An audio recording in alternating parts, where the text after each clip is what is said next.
I love catching up with family and friends. I love connecting them. So if they have like-minded interests, really putting them together so that they can be successful in whatever those endeavors are. My name is Radion Sledge. I am currently the Chief of Staff of NASA Glenn Research Center.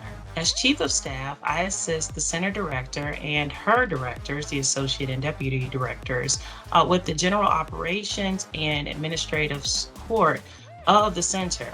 I grew up wanting to be a singer, and I did that, which was great. I was in a girl group from 15 to 19 years old. And actually, that's what led me to NASA. I went to a job fair and I was able to meet someone that had actually heard me sing. And they were able to educate me on the offerings of NASA. I was taught of engineers and scientists, never, from a computer discipline or even a business acumen. So learning that did exist in terms of careers at NASA piqued my interest. I think what excites me the most is that it changes week to week. It's always something different from a GRC and or NASA perspective. I think I'm motivated most by how what we do inspires and impacts so many lives. Our technology not only pushes the boundaries of innovation in space, but it also improves our lives here on Earth.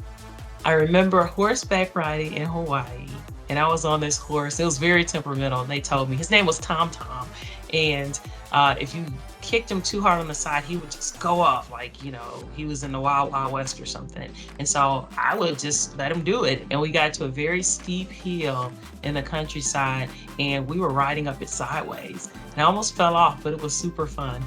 We offer the educational programs, but we have to bring them to the programs or expose them to them so that they can get those tools.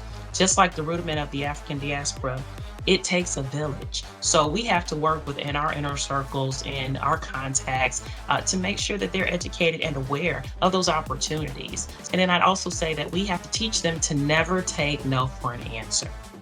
I would probably tell myself that you can be anything you want to be as long as you set your mind to it. So since I'm a singer, I love to joke with people at karaoke night. And I'll pick a hard song like a Whitney Houston song or something like that. And I'll sing it completely terrible until like the big moment in the song at the end. And then I'll just blurt it out and sing it, to the best of my ability. And everybody's like, whoa.